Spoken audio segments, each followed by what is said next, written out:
राज्यामध्ये शेतकऱ्यांच्या आत्महत्यांचं सत्र सातत्यानं सुरू आहे। परभणी जिल्ह्यातल्या माळसुन्ना येथील शेतकरी दाम्पत्यानं एका पाठोपाठ एक आत्महत्या केली होती। कर्जाचं परतफेड असेल, घरातील लग्नाचं असेल, हे सर्व टेन्शन त्यांच्या मागे होतं आणि यातून आत्महत्या केली। आज प्रहारचे नेते बच्चू कडू या गावात भेट देणार आहेत। भाऊ, काय सांगाल? शेतकरी आत्महत्याचं सत्र जे आहे ते सातत्यानं सुरू आहे। मी काल तिथे जाऊन आलो आणि अतिशय वाईट परिस्थिती आहे। त्याच्या गावात एक पहिल्या आत्महत्या झाली, नंतर त्यांचे दाम्पत्याचे। याच्यामध्ये सगळ्यात गंभीर बाब आहे का ज्या भगिनीनं आत्महत्या केली ती 7 महिन्याची गरोदर होती। ही आत्महत्यापेक्षा हा हत्याच आहे, सरकारच्या धोरणानं केलेली ही हत्या आहे। दुःख एवढं आहे का संताप नाही, राग नाही, बंध नाही, सगळं शांत आहे। हे जर जाती धर्माच्या याच्यात झाली असती तर कदाचित गावच्या गाव पेटायला वेळ लागली नसती, पण संताप नाही आहे म्हणून आज मी त्या गावात जातोय स्वतः। आणि हा जी हत्या केलेली आहे, सरकारच्या धोरणामुळे झालेली हत्या आहे, त्याच्या निषेधार्थ मी स्वतः त्या घरी जाऊन रक्तदान करणार आहोत। आणि सरकारला पुन्हा इशारा देतो का आम्ही रक्तदान करतोय, याचा अर्थ रक्त सांडवायची वेळ आमच्यावर येऊ देऊ नका। असे जर सत्र चालू राहिलं, कारण सोयाबीनचे भाव 3.5 विकावं लागलं फक्त त्यांना सोयाबीन। त्यांनी ते सोयाबीन थांबून ठेवलं होतं आणि बहिणीच्या लग्नानंतर ते जास्त चांगले भाव आले तर ते परतफेड होईल। सरकारनं जाहीर केलेले भाव सुद्धा त्याला भेटू शकले नाही। आणि मग अशा सगळ्या अवस्थेमध्ये गाव का शांत आहे, आम्ही का शांत आहोत, हा पुन्हा प्रश्न आहे।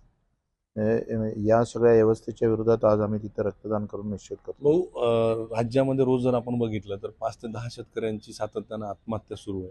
सरकार कुठं कमी पडते का या सगळ्या आत्महत्या? सरकारचं लक्षच नाही। सरकार जुगलेबाजीमध्ये कधी मराठीवाद, कधी कबर, कधी वाघ्या कुत्रा, हे व्यवस्थित काय केलंय, जे सत्तेत असणारे लोक मूळ मुद्द्यापासून दूर नेण्यासाठी स्पेशल यंत्रणा राबवतात आणि स्पेशल यंत्रणा राबवून लोकांच्या दिशाभूल करण्याचा सातत्यानं प्रयत्न करतं।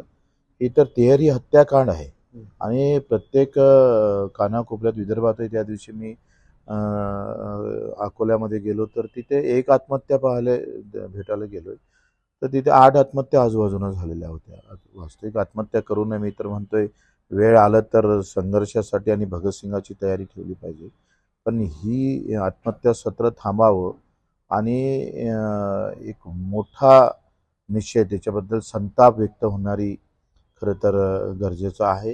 याच्या समाज मनही मेला आहे, त्याच्यामुळे मोठी अडचण आहे। आपण जर बघितलं तर राज्यातली जी आर्थिक जे काही स्थिती आहे ती एकदम खालावलेली दिसून येते आणि अतिशय लबाड आहे। काही आर्थिक स्थितीगती, यांचे बंगले रोज दुरुस्त करणं सुरू आहे, यांच्या गाड्या गिळेचा डिझेलचा खर्च जर पाहिला, हे सगळे लबाड कोले आहेत, सगळे नालायक आहे। त्यांना 4 मारावून एकच मोजाव अशी आहे। आम्ही त्यांना सांगितलं का CWM नावाची कंपनी आहे, ग्लोबल कंपनी आहे अमेरिकेची, ती 1 लाख कोटी रुपये द्यायला तयार आहे, 1 लाख कोटीचं कर्ज द्यायला तयार आहे, ते बगर व्याजी द्यायला तयार आहे। 5 वर्ष बगर व्याजी। पैसे नाही तर घ्या ना तिकडून, आम्ही तुम्हाला प्रस्तावही दिलेला आहे। पैसे घ्यायचे हा विषय नाही आहे, तुम्ही एक लक्षात घ्या, जहा कमिशन आहे वहा योजना आहे, तेवढ्याचसाठी चालू आहे। तुम्ही सांगा पुणे मेट्रो आलंय, शक्तीपीठ येतंय, लोक नाराज नाही म्हणतंय आणि हे शक्तीपीठ आणतंय।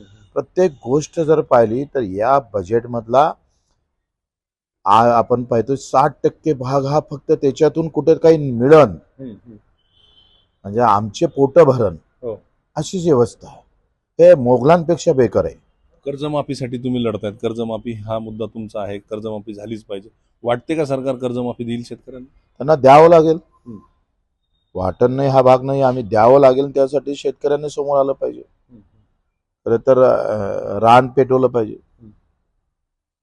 हे होते बच्चू कडू। आज हे माळसुन्ना गावात जाऊन त्या शेतकरी दाम्पत्याची आत्महत्या झाली तिथं जाऊन रक्तदान करणार आहेत। त्यांनी सरकारवर गंभीर आरोप केले। Camera person Venkatesh, Pankaj Kshirsagar, ABP Majha, Parbhani.